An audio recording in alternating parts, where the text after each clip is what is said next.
Oi, lindona, eu sou a Thalita Nascimento e esse é o Terapia Café Podcast. É aqui que eu recebo terapeutas cristãs que estão integrando a Bíblia ao seu trabalho. E na conversa de hoje nós vamos falar sobre o valor da sua história. Eu tenho uma convidada muito especial aqui, mas antes de te apresentar, vou passar um cafezinho. Enquanto isso, roda a vinheta.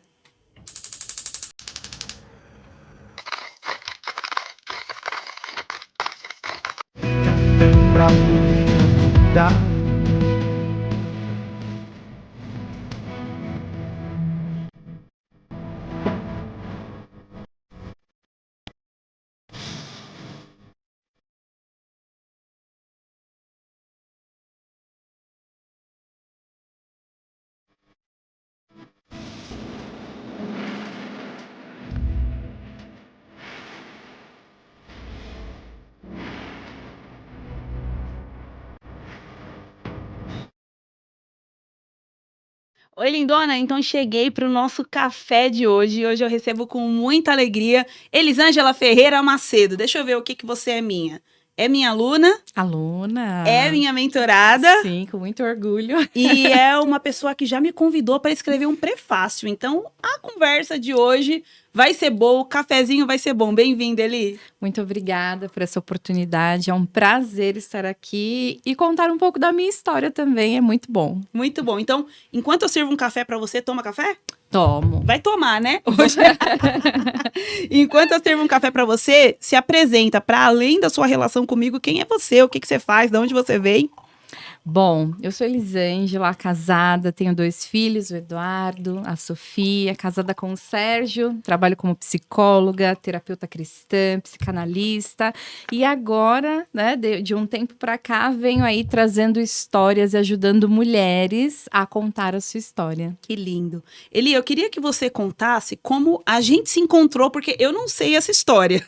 É uma história que eu não sei. Eu tenho alunas que eu me lembro quando chegaram e como chegaram, mas você eu não me lembro. Então conta aí só para eu poder rememorar aqui como que foi o nosso encontro. Bom, a primeira vez que eu tive contato em saber quem era Thalita Nascimento foi que levaram um folderzinho para mim e falaram assim: olha, essa terapeuta vai ministrar na nossa igreja.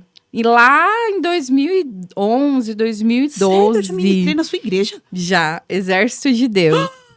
E aí, eu falei assim, nossa... Que bacana, né? Que interessante. Só que no dia eu não consegui ir. Mas desde então eu fui acompanhando. Só que eu ainda não estava nessa área de terapia, mas fui acompanhando. Mas depois perdi, sabe, contato, assim, de buscar nas redes sociais. Até que me apareceu um anúncio sobre constelação familiar. E aí eu falei assim, como eu queria muito estudar esse tema, era uma questão, assim, para mim muito importante, porque eu já comecei a fazer psicologia, e eu já gosto muito de sistêmico, e aí eu comecei a acompanhar. E aí, legal. Todo ano eu falava, não, esse ano eu vou entrar no curso, esse ano eu vou entrar. Esse ano eu vou entrar. E o mais engraçado, eu não entrei no curso. Eu entrei direto na mentoria. Você já começou no hardcore, hein? Rock and roll. Essa história, eu falo, gente, eu nem comecei pelo básico, eu já fui... Gente, quer dizer então que... E onde que é essa igreja Exército de Deus? Perto do Jaçanã. Meu Deus, Zona nunca Norte de que eu vou São me Paulo. lembrar quando foi isso, não me lembro. E 2011. foi uma... eu perguntei esses tempos, eu falei assim, de onde você conhecia a Thalita mesmo? Eu fiz um curso com ela, lá os primeiros cursos que você fez. Legal, que legal. Aí ela falou, eu conheci, convidei e ela foi. Aí Nossa, eu falei, muito bom saber. Vocês veem que Thalita Nascimento é história, hein? Em 2011 já estava aí ministrando nas igrejas do Brasil, glória a Deus. amém. Sabe o que eu quero saber muito também? Hoje a gente vai falar muito de histórias, né? E eu fiquei muito pensando que o livro mais importante que nós conhecemos, que é a Bíblia, né? Que é o nosso manual de fé legado. em conduta, é sobretudo um livro de histórias. Né? Já parou para pensar que Deus se apresenta a nós e se comunica conosco contando Sim. histórias. E é muito comum que as pessoas achem que a sua história não tem nenhum valor, que a sua história não... pra que eu vou contar a minha história, né? O que tem para contar na minha história? Não, você falou todas as perguntas, tudo que eu ouço é isso, o tempo todo. E aí eu queria que você contasse primeiro a sua jornada e depois a gente vai começar a falar dessa joia que você tem trabalhado, lapidado, que são as histórias de tantas mulheres no Brasil. Mas como que é a sua história? Como você chegou até o ponto de ser uma contadora de histórias? Então, na verdade, eu tenho várias histórias para contar, né? Se a gente deixar, eu fico aqui contando história a tarde inteira. Mas, na psicologia, no processo de ser terapeuta, a gente vai ouvindo muitas histórias e a cura através da fala dessas histórias. Então, quando a gente vai ouvindo e a pessoa vai reprocessando, ressignificando e tendo consciência das suas dores, ela já começa a olhar para a sua história de uma forma diferente.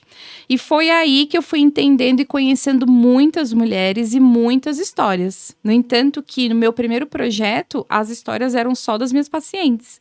Então, elas foram ressignificando. Então, eu venho dessa jornada de olhar para essas mulheres e curar esse eu, essas dores interiores, e aí sim elas estarem preparadas para levar essa história adiante. Falar, olha, eu passei por isso e eu venci, você também vai conseguir. Então, foi nesse processo, eu comecei a acompanhar minhas pacientes, elas traziam essas histórias, esses processos, e aí eu comecei a estudar um pouco mais sobre o assunto, e eu falei, por que não um projeto? Só que antes disso, nasceu o workshop Mulheres Fortes. É um workshop que eu levo a mulherada para chorar, né? Eu vou lá e aí a gente faz processos terapêuticos, e ali as mulheres foram trazendo histórias também. Eu falei assim, interessante. E foi dali que começou essa jornada. Posso voltar um capítulo na sua história? Sim. Porque você disse que em 2011 você não mexia com psicologia. Não. Então, como que é essa história da psicologia na sua vida? A psicologia, ela me encontrou no meio da minha dor. Porque a gente vai para, não sei se acontece com alguns psicólogos, né? Mas eu fui para psicologia achando que era sobre o outro. E em alguns momentos que era sobre mim. Então eu tava perdida. Uma hora eu queria, não, eu vou pra psicologia para ajudar o outro. Depois eu vou pra psicologia para me ajudar. E aí foi um misto de ajuda ao outro e ajuda a mim, né? Eu tive até um professor que ele falava, ninguém ajuda ninguém.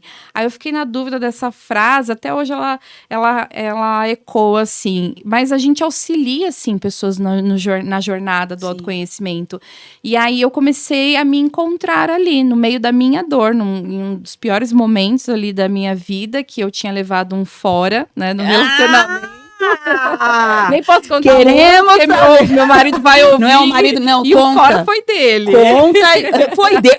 Então esse babado que a gente quer saber. Foi dele, um fora foi assim. Só pra você encontrar seu caminho. Foi. E ali, no momento de dor, eu comecei a estudar e ele me deu alguns foras, viu?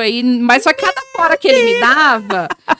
Mas eu entendo ele. Hoje eu falo, é verdade, eu também daria um fora em mim, porque eu era... sabe, mulheres dependentes emocionais que preferem abrir mão da sua vida para olhar para o outro, para correr atrás do outro. Infelizmente, né, hoje a gente olha algumas mulheres que têm essa dependência emocional do outro. E eu era uma dependente emocional. E você se reconhece nesse lugar? Me reconheço. Uau. Inclusive, no começo da minha jornada, eu só trabalhava com mulheres assim, no intensivão de dependência emocional. Aquela dependência... Acontece, né? De não sair de casa se o outro não for junto. O que acontece? Que a gente sempre atrai os nossos primeiros clientes, sempre são um espelho. Freud explica isso? Freud explica, gente. E muitas vezes o sistêmico explica muito mais. Não, acho que o sistêmico explica. Eu sei que o sistêmico explica, mas não sei se Freud explica isso, não. E aí eu era muito dependente emocional. Então eu era um grude e ele estava certo em abrir mão desse relacionamento, porque ele não via segurança. Como é que ele ia viver? Mas fala a verdade, como é o nome dele? Sérgio. Um lindão, Sérgio não conseguiu, né? Porque aí ele voltava, né? É verdade. E tanto aí casamos, estamos aí mais de 11 anos juntos nessa jornada. Com 7 anos de casados, e Deus transformou a nossa história. Mas primeiro precisou haver cura tanto em mim quanto nele. E essa cura foi vindo através do sistêmico, através da psicologia. Então o autoconhecimento começou em mim. Teve que ter uma partida, e essa partida veio de mim. Uma outra curiosidade que eu tenho sobre a sua história. Você disse que você já tinha curiosidade de aprender sobre o sistêmico, tinha interesse. Mas me conta. O que se fala sobre o sistêmico na faculdade de psicologia? Você se lembra? Pouquíssimo. É assim, raro. E se a gente colocar aqui para algumas psicólogas, tem psicólogas que nunca ouviram sobre o sistêmico. Uau. Essa é a verdade. E como você trata um ser humano sem olhar para as relações? Ou melhor, deve ter alguma abordagem, alguma base para olhar para as relações, mas ignorando, né, talvez, ou negligenciando a potência disso. Hoje nós temos várias modalidades dentro da psicologia que olham somente para o agora. Algumas modalidades da psicologia olham só para o agora, algumas olham um tempo atrás e o agora, né? E outras modalidades que aí eu acredito que entra muito Freud, de olhar lá para trás. Mas não tanto, muito mais lá atrás, que é de onde nós viemos. Ou talvez também não olhar atrás, mas em uma visão muito individual, mas sem considerar o impacto dos encontros de lá de trás, né? Dos vínculos, porque eu acho que é isso que o sistêmico que nós trabalhamos na constelação traz muito, né? Sim. É esse impacto do vínculo, né? A importância do vínculo, o ressoar do vínculo ao longo da vida. Então, mas sabe uma coisa interessante dentro do ressoar da minha história? Pro meu casamento, e aí é uma dica até para outras pessoas, outras mulheres olharem um pouco para trás e muito mais lá atrás, porque quando eu recebi o meu último fora, que esse foi o decisivo, antes de casar, eu fui lá pro Espírito Santo para conversar com uma tia minha. Sabe aquelas tias do coque? Eu fui lá, ela chamou as irmãs, eu comprei uma cartolina e eu falei assim, eu quero sentar aqui, eu quero entender. E como estavam as tias? Uma de 75 anos, uma de 60, uma de 72. Eu falei assim, eu quero que vocês me falem aqui, vamos fazer... Eu não entendia muito. Isso intuitivo. Foi em 2018. E aí, eu falei assim, eu quero entender aqui um pouquinho da nossa história. E quando a gente foi olhar, só na última geração, 42 divórcios. 42. E ali, e eu não entendia nada de sistêmico. Foi aí que começou a jornada de entender mais sobre isso. Eu ouvia falar um pouquinho, mas eu não sabia, né? Não tinha estudado profundamente sobre o assunto. E aí a gente foi, fulano casou com ciclano, é filho de Beltrano, e assim foi indo. E aí a gente teve 42 divórcios. Aí ela chamou as irmãs, falou, não, vamos, já que já olhamos, vamos repreender isso daqui. Essa tia é das minhas. Então ela juntou agora que a gente viu. Isso mesmo. Eu trouxe a consciência, eu não tinha essa consciência, nem elas. Porque, na verdade, eu venho de uma geração que as mulheres são separadas. E aí elas também olharam para esse processo. Então foi muito interessante e eu conto essa história com o maior orgulho. Por quê? Porque eu parei para olhar lá atrás. Que interessante. Então, é um processo que nem elas tinham essa consciência. Então, minha mãe, todo mundo foi olhando para isso e nem elas acreditaram. 42 divórcios. E eu tenho a cartolina até hoje, que todas elas me ajudaram a fazer. Porque são muitos primos, gente. Muitos primos, muitos tios. Minha avó, ela era feliz. Ela fez 16 filhos. Então, foi uma jornada aí. E essa jornada me fez entender. Se eu não tivesse parado para olhar... Aí a importância da consciência. Eu poderia estar seguindo aí outros processos, ou nem casado, porque a maioria não tinha casado. Mulheres solitárias, esse era o mesmo. padrão. Era o padrão. Mulheres solitárias. Aí corta, gente, para 2023, 2024... A pessoa tá lá, psicóloga, parou de levar fora, tava boa a vida já. Aí, depois dessa oração... Crente, psicóloga, parou de levar fora, vida boa, né? Isso. Só que um dia o algoritmo, que é funcionário de quem? Do Espírito Santo de Deus, fez cair... Vou retornar, né? E você lembrava de mim quando lembrava, você... Gente, eu sou inesquecível. Esse podcast tá muito melhor do que eu imaginava. Lembrava. E aí, Eli, eu me lembro que quando você chegou pro MIT, que é a minha mentoria Identidade Terapêutica, você chega com a ideia de trabalhar a dependência emocional. Sim. Perdidaça, mas perdida em alguns pontos, mas com a certeza de que era dependência emocional. Mas quando a terapeuta ela não tem a identidade resolvida, ela fica aqui, pula nesse galho, pula nesse. E era assim que eu estava. Então, dependência emocional, ou isso, ou aquilo.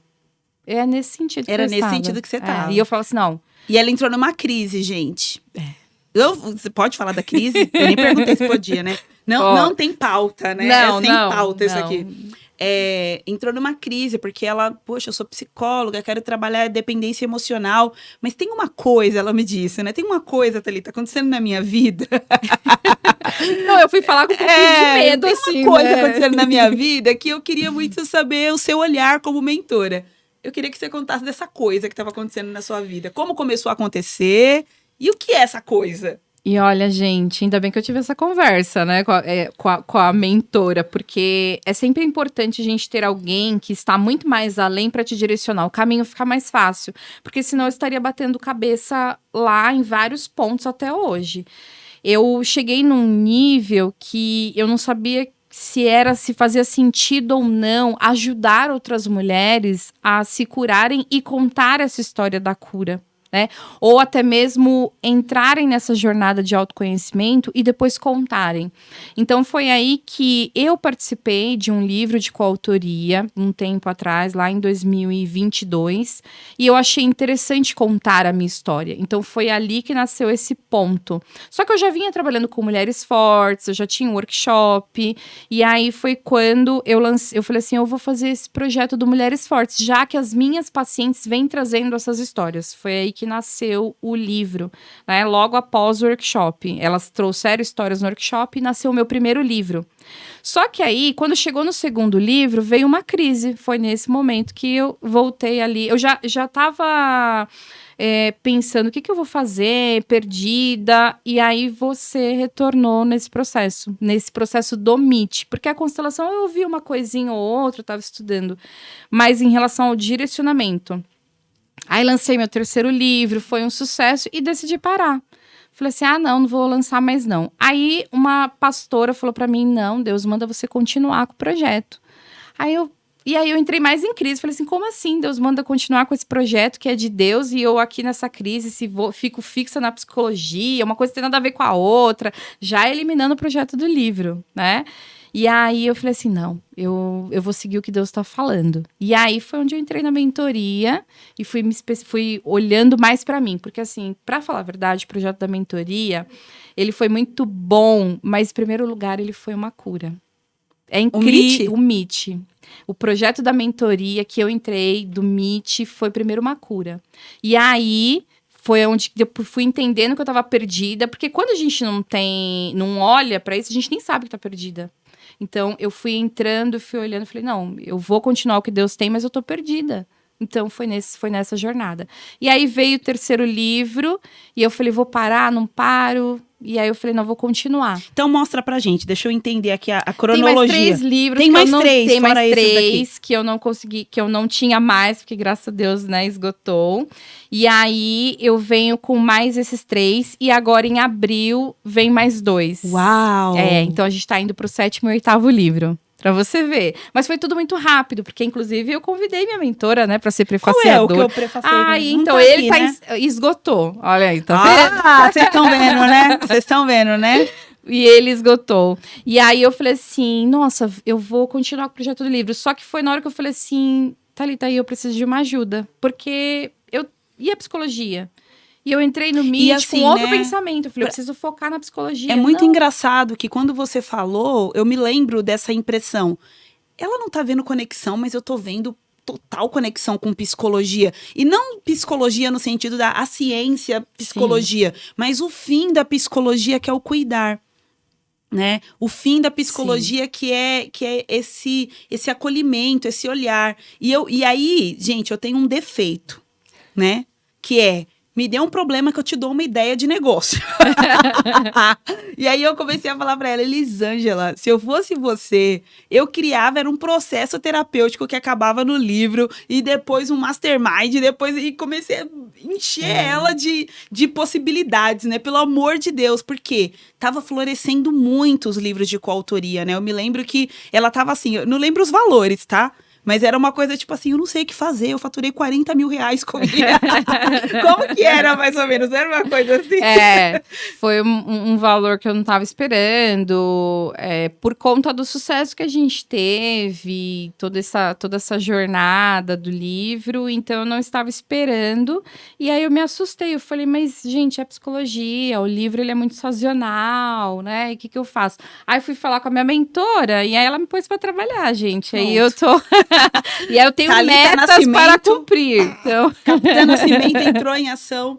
E aí, assim, você já compartilhou uma vez comigo alguns encontros que você teve, né, dentro dessas histórias dessas mulheres. Eu sei que o primeiro livro foi prioritariamente clientes, né, mulheres que você conhecia a história, mas depois começou a disseminar isso de uma forma que hoje tem pessoas que te procuram, inclusive para fazer, né, para ter a sua história registrada. Inclusive nessa jornada do 7º e 8º livro, tem mulheres de outros estados que eu nunca vi pessoalmente. Uau. Vou conhecer agora no lançamento.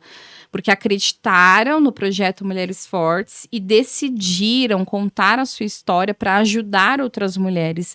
E como você citou a questão da Bíblia, quantas vezes nós recorremos à história da Bíblia de homens e mulheres que passaram situações para nos ajudar, para nos dar aquele acalento. E é a mesma coisa que a gente faz com o livro. A gente deixa essa história como legado para outras mulheres, para ajudar até homens, porque eu recebo relatos de homens que leram as histórias e se identificaram e foram aí abençoados. Então, o legado do livro não é só sobre deixar uma história escrita ou lançar um livro. Não, é sobre você ajudar outras pessoas, é você eternizar o propósito e deixar esse livro. Alguém vai ler. Então, hoje o nosso livro ele já foi para Miami, Estados Unidos, Portugal. Ele já foi aí para alguns estados do Brasil. Então, a meta é aumentar esse projeto para que outras mulheres tenham coragem de contar a sua história. Então, quando você falou no começo do podcast, eu não tenho nada para contar, é aí que entra o processo da psicologia.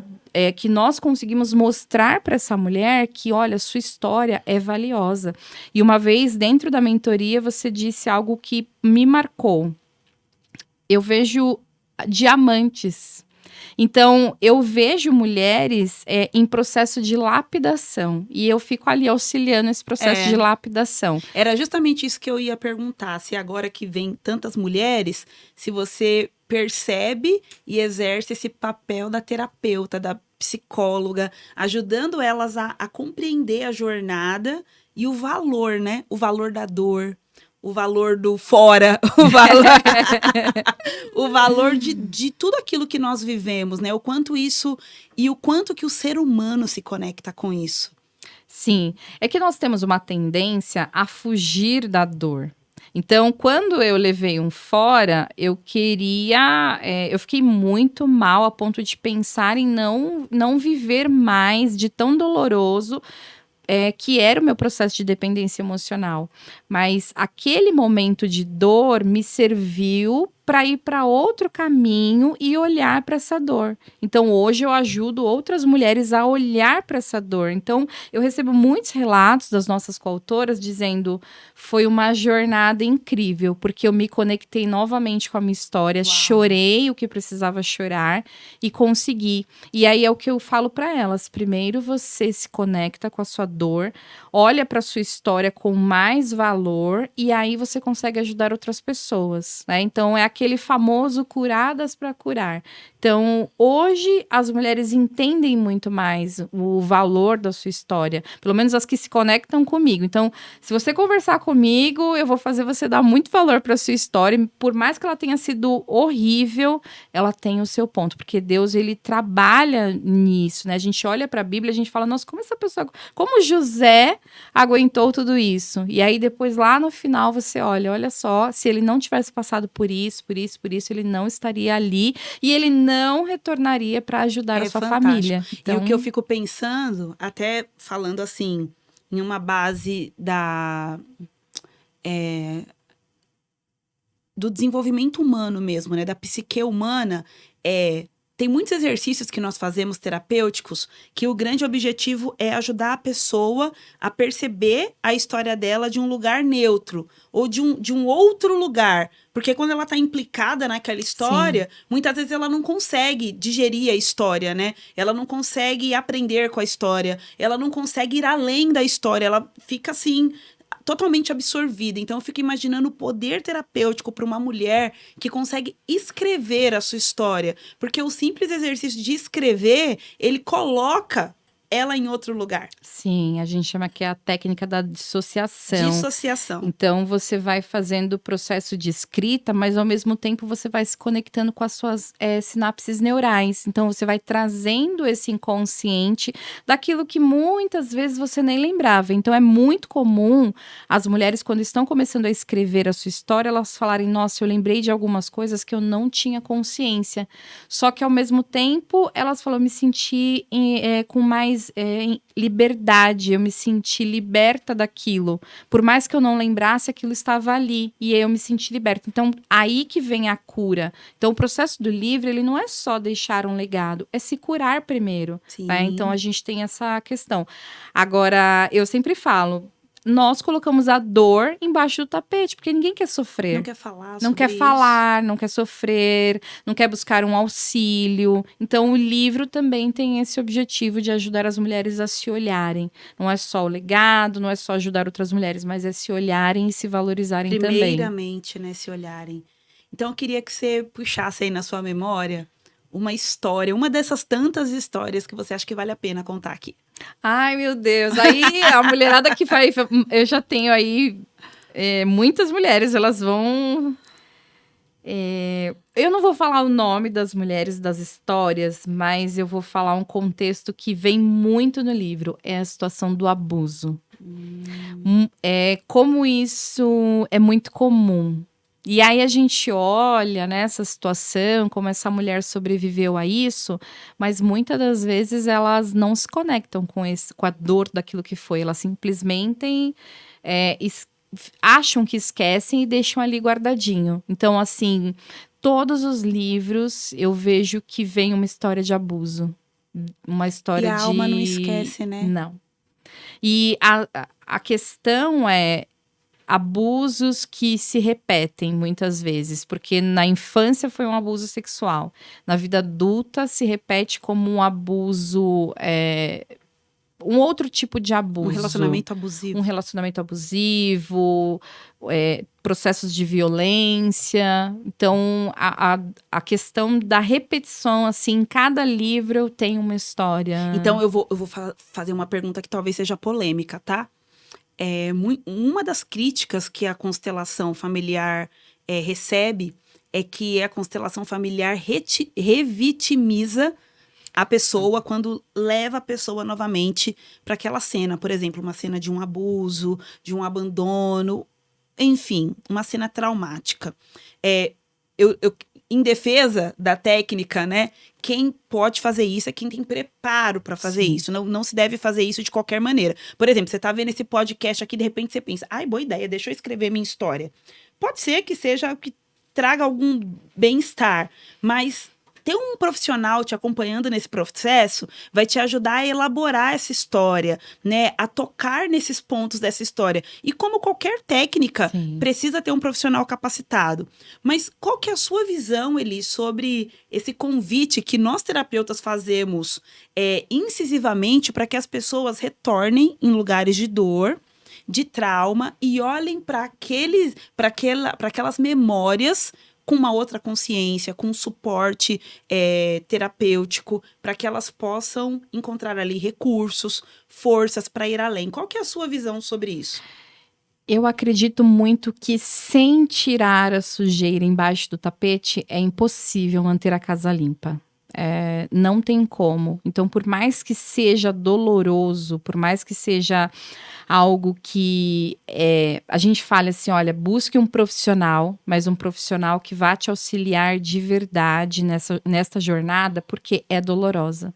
E ela, às vezes, não é 1, 2 sessões que você... É um acompanhamento. Muitas vezes é um acompanhamento, né? Então, primeiro vem a consciência e depois dessa consciência o acompanhamento. Mas eu não acredito muito no processo de traumatizar novamente, retraumatizar, ou essa questão, por quê? Porque é necessário olhar para aquilo que foi. Então, infelizmente, as pessoas querem olhar para frente, seguir a vida, o importante é ser feliz, e vão em busca de uma felicidade que no fim ela olha e fala, não está acontecendo. E é isso que está acontecendo. Hoje a gente tem um número altíssimo aí de depressão e ansiedade. Muitas vezes, eu tenho estudado bastante sobre isso, por conta de um vazio que você não está conseguindo preencher porque não olhou lá para trás e está faltando algo. Então, é importantíssimo olhar para aquilo que doeu. Só que muitas vezes a pessoa não lembra. Aí que está o papel do profissional. E aí que está o valor da consciência. Então, seja através do sistêmico, que eu sempre falo, olha, o sistêmico é um caminho mais rápido. Você pode, e olha, eu sou psicóloga, mas eu falo, o sistêmico é um caminho mais rápido. E não que você não vá precisar de um acompanhamento. Sim, em muitos casos sim, mas a consciência, o processo de consciência, ele te auxilia muito mais, e aí sim você vai conseguir seguir essa jornada. Mas eu sou totalmente a favor de olhar para aquilo que foi. Então, é como se você estivesse vivendo, empurrando um carro pesado e você não conseguir sair do lugar. Você sabe que eu tô preparando uma ministração para esse final de semana, eu vou estar em um congresso. E aí, tô preparando uma ministração e uma das minhas ministrações vai ser quando Deus te manda encontrar o seu passado. Uau! E eu vou falar sobre quando Deus manda Jacó ir ao encontro de Esaú. Porque tem coisas do nosso passado que doem. Tem coisas no nosso passado que metem um medão. Jacó tava com medo de encontrar Esaú, que não dá para colocar nesse podcast que eu vou falar lá na ministração. Mas quem mandou ele ter esse encontro, ele passar por esse desconforto, ele encarar essa sujeira debaixo do tapete, foi o próprio Deus. Sim. Então, às vezes, em alguns momentos, Deus nos manda encontrar o nosso passado. E para que ele faz isso? Para nos revitimizar? Não. Para nos liberar para viver o propósito. Porque se Jacó não encontra Esaú e não acerta as contas com o irmão, como é que ele vai poder ser o príncipe de Deus, Israel? E tantas outras coisas, né? Como é que você vai manter a casa limpa e embaixo ali do tapete tudo sujo? Tudo sujo. Não tem como, porque a poeira vai subindo. E falando em outras abordagens, que a gente sabe que, graças a Deus, né? Porque eu acredito na graça comum, que é essa capacidade que Deus deu ao homem de desenvolver metodologias, abordagens, filosofias, técnicas, seja lá o que for, para ajudar as pessoas a lidarem com a angústia. E a gente conhece um tantão, né, Eli? Hoje em dia tem de tudo. Mas o ponto é que algumas abordagens, elas apenas limpam a casa. Mas o que Jesus fala sobre você limpar uma casa e não deixar ela habitada? Vai retornar. Vai retornar coisa pior, né? E assim, não é ameaça. É só as pessoas entenderem que cada técnica, cada abordagem terapêutica, ela tem uma função. Ela tem um objetivo. E, de repente, você está buscando uma abordagem do agora, por exemplo, como você diz, que ela vai fazer o quê? Vai deixar a casa limpa. Só que se não tiver consciência que sustente a limpeza dessa casa, vai vir coisa pior, né? A questão do olhar muito para o agora e não olhar para o que foi, na verdade, eu acredito que é enxugar gelo. Para mim, é enxugar gelo, porque eu falo até por mim, se eu não tivesse olhado para as minhas dores e ficasse olhando só aquela minha situação ali, levei um fora, quero casar, não consigo construir uma família, tenho dependência emocional. Se eu ficasse olhando só para aquilo, eu não ia conseguir sair daquilo, porque a dependência emocional não se formou naquele momento. Que eu conheci um homem maravilhoso, meu marido. Oh. Não foi naquele momento que eu conheci aquele homem que a dependência emocional nasceu. Não, a dependência emocional já estava instalada ali e ela só foi reproduzida por conta do contexto. Ali era o agora, mas a minha cura não estava ali no agora. A minha cura estava lá, mais algumas casinhas e várias casinhas atrás. Então, se eu não tivesse olhado para isso, eu estaria naquele mesmo looping, rodando ali e na mesma situação. Entende? Então, muitas dores que nós passamos emocionalmente não estão no agora. A gente acha que, eu tô aqui comendo demais, eu tô aqui de forma compulsiva, com esse vício, ou fazendo outras coisas, e eu fico aqui, por que eu faço isso? Vou melhorar o comportamento, né? Então, a pessoa, de repente... E às vezes até encontra motivação para durante um tempo sustentar um comportamento que alcance as metas. Nós temos formação em coaching e a gente sabe do processo. Consegue, né? Aí a gente olha assim, não, esse processo de coaching aqui, vou agir assim, e aí eu vou ficar um mês fazendo isso, e é uma meta, e eu tenho esse objetivo. Igual no começo do ano, nós estamos agora, com certeza, muitas pessoas estão fazendo... emagrecer, enriquecer. Muitas metas. Mas só que quando eu não olho de onde veio esses comportamentos, por que nasceu, se eu não tenho esse respaldo, eu vou ficar ali e daqui um mês eu estou frustrada novamente porque não consegui atingir a minha meta. Então, o que aconteceu comigo? Eu fiquei só no meu agora, eu fiquei só no meu objetivo. Não estou dizendo que não aconteça, mas muitas vezes é um comportamento ali momentâneo. E aí, quando você vai olhar você não olhou para a raiz. E a raiz está crescendo, continua crescendo. Você está só podando folhinhas, mas a raiz está lá crescendo. Então, me ocorreu agora que... Como saber a diferença, né? Se é um problema de agora ou se é um problema de antes? Talvez o maior sinal é se tem um padrão. Então, vou dar um exemplo. Ela tem um padrão. Eu levo um fora, já levei 10 fora, 5 fora, 3 fora.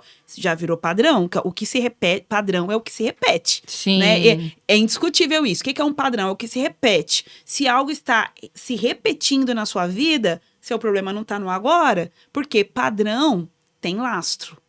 Né? Padrão tem lastro, então vai ter que ir atrás do lado, vai ter que ir atrás da história do padrão. E uma coisa que eu acho muito interessante na terapia sistêmica é que mostra que às vezes o padrão se camufla de uma geração para outra.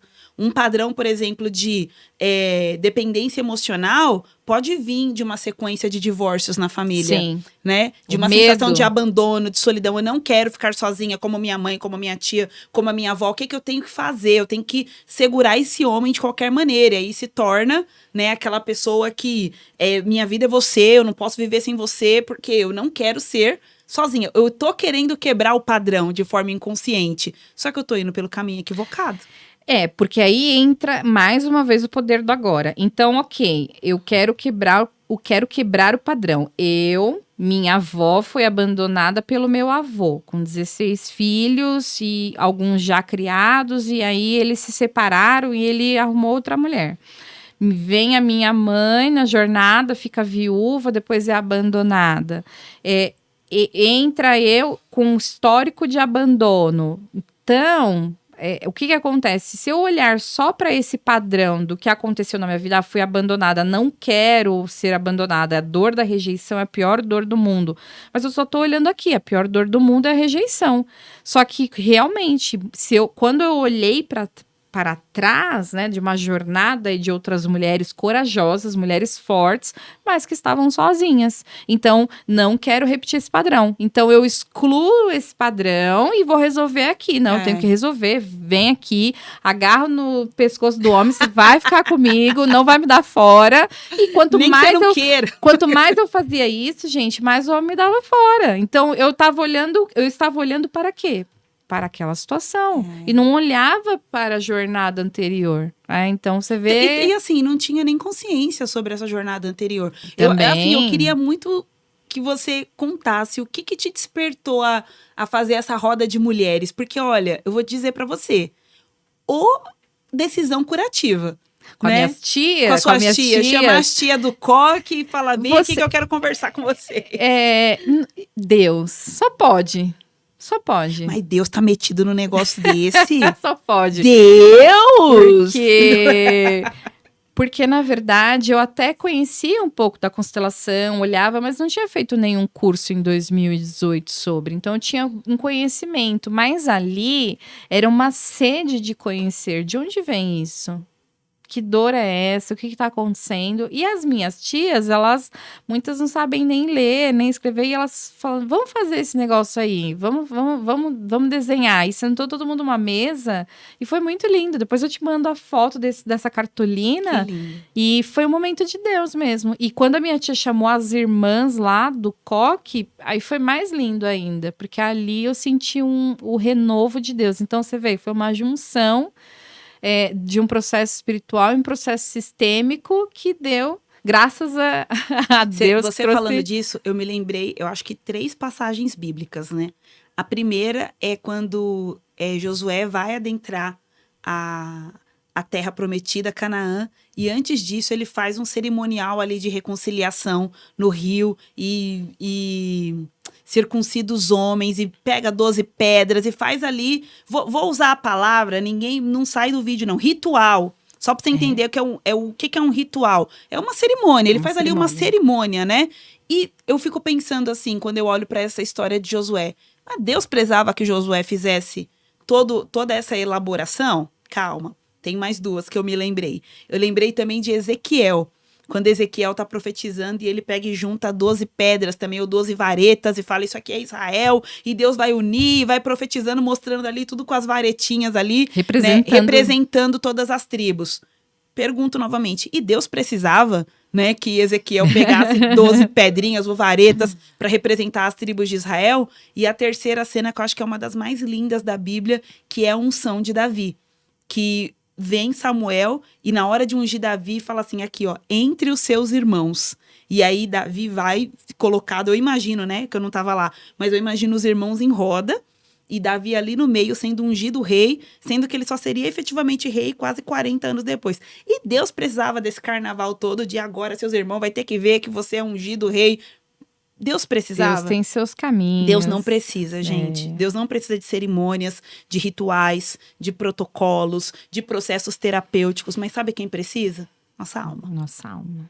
Nossa alma precisa. E Deus sabe que precisa. É por isso que, profeticamente, intuitivamente e hoje, profissionalmente, existem processos que nos levam a esses lugares de consciência, de arrependimento, de confronto, de conforto, né? Porque, por exemplo, o que você recebeu ali com as mulheres da família, encorajamento, conforto, confronto, não essa é a nossa história. É com coragem que a gente olha para isso e fica chocada, 42 divórcios. Então, assim, de verdade, Deus não precisa de constelação familiar, de psicanálise, de nenhuma abordagem terapêutica. Nossa alma precisa.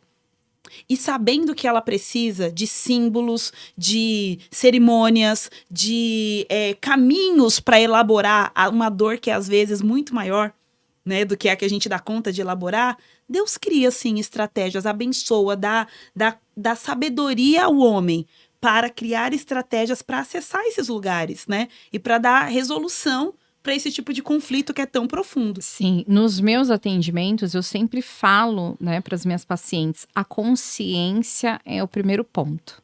Então, tudo que Deus me trouxe ali naquele momento foi consciência. E é engraçado porque eu só mostrei a cartolina pro meu marido depois de 1 ano de casada, né? Pra ele não se assustar. E ali foi também muito... Porque vai que ele queria dar o fora.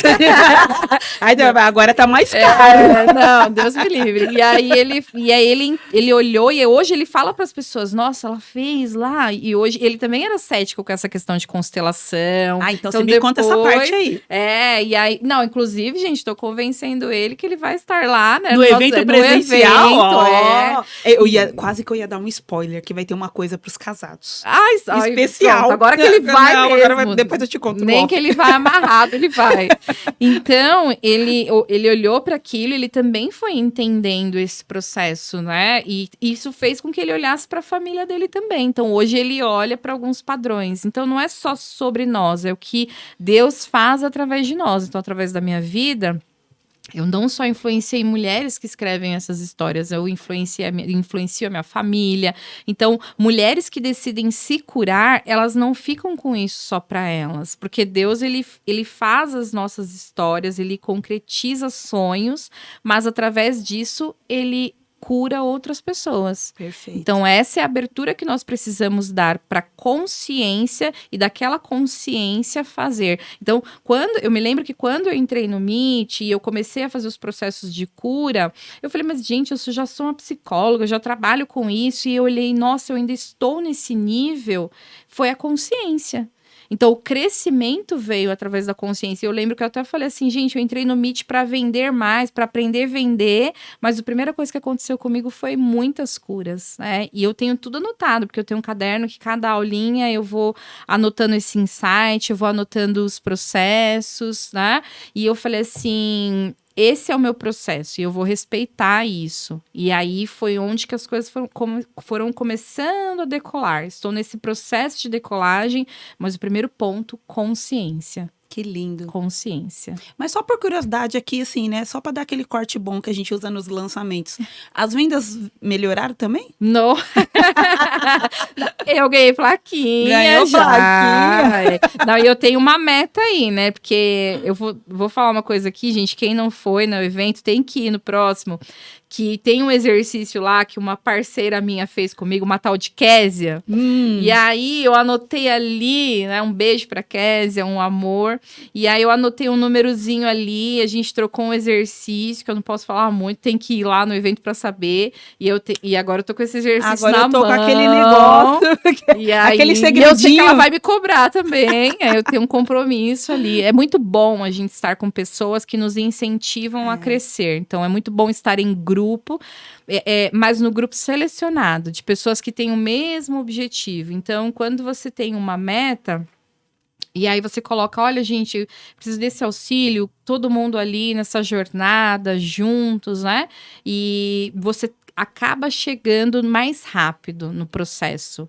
Ou às vezes você não chega tão rápido, mas você vai mais longe. Então, é muito bom estar com pessoas que têm o mesmo objetivo, que querem crescer, e aí você trocar esse... Acho que o MIT é um lugar de irmãs mesmo, né? Que a gente não tem vergonha de falar, olha, tá acontecendo isso, isso, isso, e vem todo mundo com aquela enxurrada de ideias, de ajuda.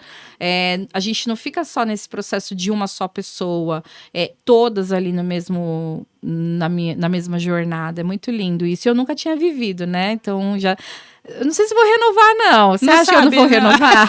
Eu tô pensando, assim. Imagina, não largo minhas irmãs ali. E o processo é que naquele exercício eu fiz uma meta e coloquei ali na minha mão e aí dividi com essa parceira, né, que é a Késia. Então eu tenho esse objetivo e a jornada é que a gente tem que aproveitar essa jornada de crescimento, de autoconhecimento, porque o autoconhecimento ele nunca vai para. Além dos números, vai muito além, né? Quando eu comecei o MIT, tinha muito desejo, mas também muitas dúvidas de o que eu vou transmitir, né? Que tipo de grupo que nós vamos ser? E aí hoje que já está consolidado, que já tem identidade, eu olho e falo, gente, o MIT é um lugar maravilhoso para estar, para terapeuta cristã estar, porque aqui a gente tem encorajamento à beça, a gente aprende demais e a gente tem exortação, assim, verdadeira e na medida certa. Porque o que acontece? Às vezes você contrata uma mentoria e para não perder o cliente, a gente passa a mão, né? Não. Mas falar? No caso, a mentora do MIT sou eu. Não. Se eu puder falar, não, gente, não tem. Não acontece. Não acontece. Mas eu acho que esse é o crescimento real. Quando você tem os dois, são contrapontos, né? Que você tem o vai e o agora para. Você tá fazendo isso errado, não é assim. A chamada de atenção. Por quê? Porque é alguém que já passou por isso. Não vai deixar você errar. Com certeza, você tá errando numa coisa que só você vai errar se você quiser, porque alguém já passou por isso. É a mesma coisa que eu falo quando as meninas estão escrevendo, mas eu quero ir dessa forma. Olha, a gente já tem aqui histórias, realizações de pessoas que desse jeito não foi. Você quer realmente por esse caminho? E aí a pessoa retorna e fala, realmente não. Então, mas alguém já passou por isso. Alguém já abriu ali o caminho das pedras, é muito mais fácil de você E na trilhar. verdade, né, eu não sei se eu tô confundindo, mas eu acho que você me falou isso, que agora virou uma editora, né? Não é mais um projeto de coautoria, Verdade, gente. Não gente. é uma editora, é uma empresa que sustenta histórias de mulheres fortes, aqui, né? O nosso logo, olha que lindo. Maná Literário. E assim, eu tenho uma novidade para contar, que a gente está no processo de livros de coautoria, mas já estamos em processos de lançamentos individuais. Uau! Mulheres chegando para lançar o seu livro de forma individual. E a Maná, ela tem um grande objetivo, que é escolher mulheres que queiram crescer através da escrita. Né? E um outro ponto, que é um produto novíssimo, vou revelar aqui, terapeutas que querem criar o seu próprio material.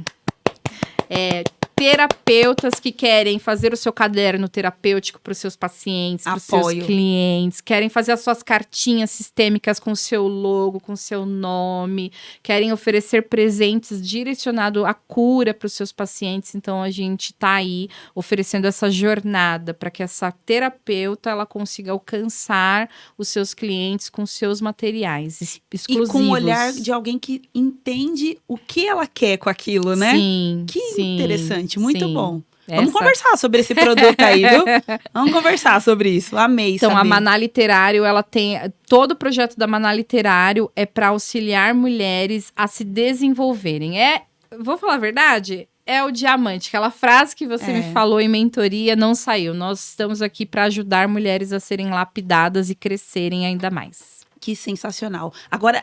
A gente tá quase acabando, mas eu fiquei muito curiosa. Vou voltar num assunto. Mulher assim, né? Vai e volta, vai e volta. E não se perde, né? E não se perde. A gente não se perde. Você falou assim que seu marido era, tipo, pé atrás, vai. E agora não é mais? Ou tá mais simpático? Não, agora ele tá mais... Me conta, menina. Esse babado que eu gravei um podcast com o Bruno aqui. Ele falando como que faz pros maridos apoiar. Conta pra eu ver se... O meu marido, ele é um apoiador dos meus sonhos. Então, graças a Deus, valeu a pena eu suportar os foras. Ele é um apoiador. Então, quando eu comecei a jornada de constelação familiar, estudar mais, ele era muito pé atrás. Hoje, eu não digo que ele é 100%, mas ele já tá ali na fase dos seus 75%. Ele é tipo assim, a Thalita tudo bem, com a Thalita não é assim. A Thalita... Agora eu não sei, depois desse evento que ele vai participar, o que vai acontecer, aí né? Que os maridos, aí eles querem virar constelador, quer abrir empresa com a mulher. Aí, então, você vai ver. Já falei que meu marido vai até amarrado, então ele vai. Sutil, tá vendo? Sutil. Muito bem, Eli, eu queria que você falasse um pouco onde as pessoas podem encontrar sobre o Maná Literário, sobre os próximos projetos de coautoria, como elas podem se conectar com você e com o seu trabalho. Bom, nós estamos em fase aí de expansão, então todo contato ainda é no @elisangelaferreira.psi. E ali tem todo o material, tem contatos para que as mulheres, né, encontrem ali os nossos eventos. Inclusive, nosso último evento foi para 460 pessoas. Eu quero mandar um beijo, né? Nós temos aí algumas coautoras que fazem parte do Meet também, que eu quero que a Thalita esteja lá no próximo lançamento. Eu vou, gente. Eu vou. E eu quero mandar um beijo para essas coautoras e para todas as coautoras que vão lançar em abril. E aí, para ter convite para abril, para ter acesso ao material de lançamento, para ter informações de valores do seu material terapêutico, tudo ali através do elisangelaferreira.psi. Eu deixei aqui na descrição do podcast o link para que as pessoas possam entrar em contato com você, acompanhar o seu trabalho e, com certeza, assim, participar disso que Deus está fazendo através da sua vida. Mas eu queria que você terminasse esse podcast deixando uma mensagem para talvez uma mulher que está nos escutando, uma terapeuta que está nos escutando, que nunca pensou no valor da história dela. Nunca parou para pensar o quanto que a história dela tem potência para ajudar outras pessoas. A nossa história, ela é incrivelmente única. E nós não podemos perder a oportunidade de mostrar essa história para outras pessoas. Quando essa mulher não valoriza essa história, ela não valoriza aquilo que Deus faz através da vida dela. Então, valorizar a sua história é um ponto de partida. É como se você estivesse andando desse o primeiro passo sobre as águas para outras coisas virem. Então, não tem como alcançar coisas novas sem valorizar aquilo que já existe. E já existe uma história, já existe um processo, já passou por algo. Então, não tem como andar sobre as águas se você não valorizar aquilo que já foi. Então, tudo foi como foi e daqui para frente são coisas novas. Mas, para isso, é necessário o reconhecimento dessa história. Uau, uau. É sobre isso. Obrigada, minha amiga. Vou estar lá, hein? Próximo... abril, lançamento. Abril, me fala o dia já. 7º e 8º, dia 11 de abril, um evento aí para 400 pessoas. Então, corre que as vagas são limitadas. Corre que a Thalita Nascimento vai estar lá. É isso aí. Bom, olha, que bom que você esteve aqui com a gente, tomando esse cafezinho. E eu espero que esse podcast tenha abençoado sua vida, te inspirado. E se foi assim, curte esse canal. Curte esse canal, você não dá azar, viu? Ó, curte esse canal, comenta, compartilha. E semana que vem eu tô aqui de novo para mais um Terapia Café Podcast. Até lá!